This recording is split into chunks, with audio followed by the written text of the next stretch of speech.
Assalamu alaikum wa rahmatullahi wa barakatuh, everyone. Alhamdulillah, alhamdulillah, alhamdulillah. Again, thank you guys for joining me. And if you've been following this series day by day, thank you for your patience. Alhamdulillah. I did commit to uploading every day, but because of just so many things that have been happening, I've not been able to film as much as I've been wanting to. Alhamdulillah, this weekend, Shem, alhamdulillah, I just decided, you know what, alhamdulillah, we're gonna have fun. So alhamdulillah, my family and I did other things and I didn't have a chance to film. But nonetheless, if you are following our journey, you can literally get the book and follow your journey along. Alhamdulillah, you don't have to be watching these videos every day. All you have to do is inshallah be purchasing the book, or if you are going to be purchasing the book at a later date, you literally have the books inshallah. You literally have these videos to refer to every now and again, right? So it's like, it's kind of two-sided. Yes, I want you to be following with me in real time because I'm doing the practice in real time right now as we speak.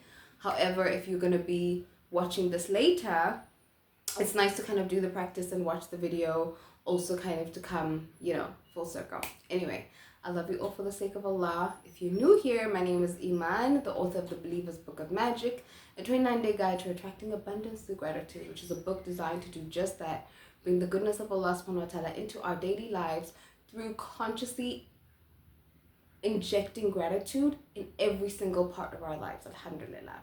So we are on day 11. So day 11 is about, we talk about friends, right? And it's, I feel like, I don't know, now that I'm getting older, I'm realizing that, family are people that you are born with, you don't really have a choice, but friends are people that you choose, right? And so many of us, alhamdulillah, when we're younger, we kind of make friends very organically, very naturally. Maybe you're at school, or maybe you're in an environment where you just have people that you naturally gravitate towards, right? But when you become an adult, especially when you become a parent, it's actually a lot more difficult to make friends. But the beauty of our sunnah and the beauty of Rasulullah sallallahu alaihi wasallam is that even though it is more difficult to make friends, the friends that you have are more quality. The friends that you choose are more quality, right? Because we have a guidance of who should be your friend, right? Which is somebody who reminds you of Allah subhanahu wa ta'ala, who brings you closer to Allah subhanahu wa ta'ala, who, is there for you through thick and thin, who understands you. And I'm always reminded of the Sahaba radiallahu anhu and how Rasulullah sallallahu alaihi wasallam would not have been able to get to where he needed to go. We, i.e. me and you, would not be Muslims today had Allah subhanahu wa ta'ala not sent him friends, right? Because Rasulullah sallallahu alaihi wasallam didn't have family, right? He was an orphan, number one, and his family, some of his family had turned against him, some had obviously Ali, and some of them were with him, but Ali was very young.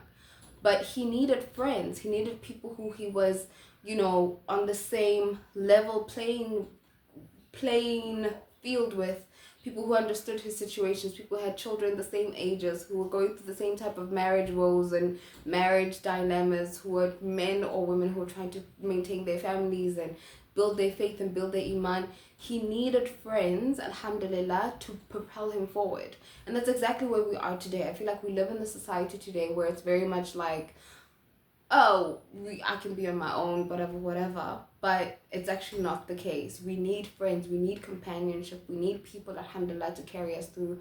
And I'm seeing this more and more in my last however many years, however many months. Whereas it's like, so many people will have like a marriage, or they'll have like, their core family, right? And focus so much on that they forget that actually I think it was Esther Perel. She said something like, relationships are under the most strain that they've ever been in this day and age, because we expect our spouses to be our caregiver, our lover, our counselor, our therapist, we expect so much from our spouses, right? Because we live such insular lives and such isolated lives.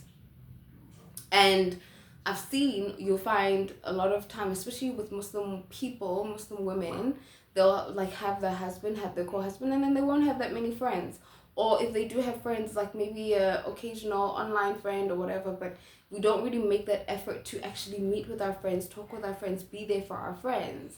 And that is a huge lost sunnah that we really need to revive, is to like, number one, knowing who should be your friend and what constitute friendship in Islam, but also, alhamdulillah, maintaining good friendships, maintaining good links between you and people, and teaching our children how to make friends and how to maintain great friendships, because it's not healthy to have just like these insular little families where everybody's like, you know what I mean? Alhamdulillah, I feel like it causes a lot of like paranoia and a lot of distrust and a lot of like negative thinking about other people, simply because you don't have the experience or the practice or the skills to make good friends. And alhamdulillah, now that if you guys know my journey, you would know that I literally had to leave my entire family, leave my entire life, my entire history,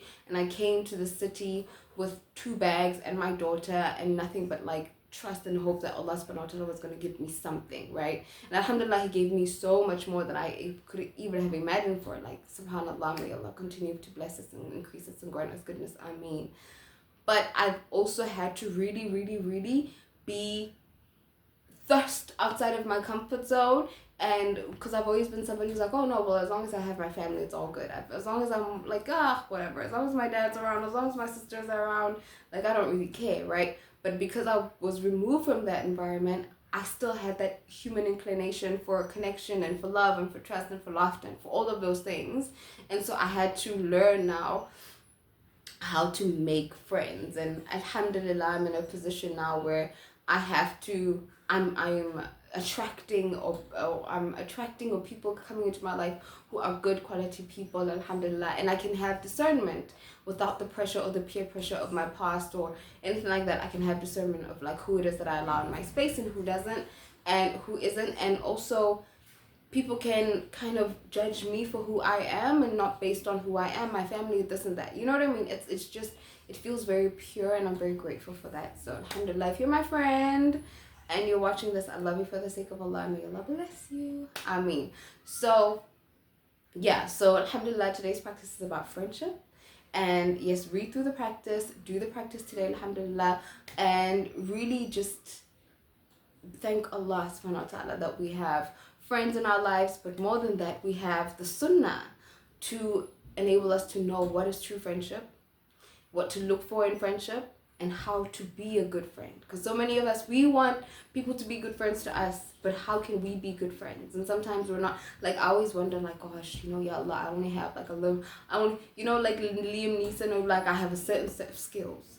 I have a certain, like, I only have a certain set of skills. I'm a bit of an introvert, ambivert, introvert. I am who I am, and it's very hard for me to kind of move out of that when it comes to friendships and people. But I always ask Allah subhanahu wa ta'ala to bring me people who are going to allow me to grow as a person, who are going to motivate me, who are going to guide me also and teach me, but also who I can be a means of goodness and comfort to, using my skills and who I am, and like just have it be a mutual thing, right? Like people being fully themselves around me and me being fully myself around them, and having that be a means of us propelling each other forward and everything. So alhamdulillah. Assalamu alaykum wa rahmatullahi wa barakatuh.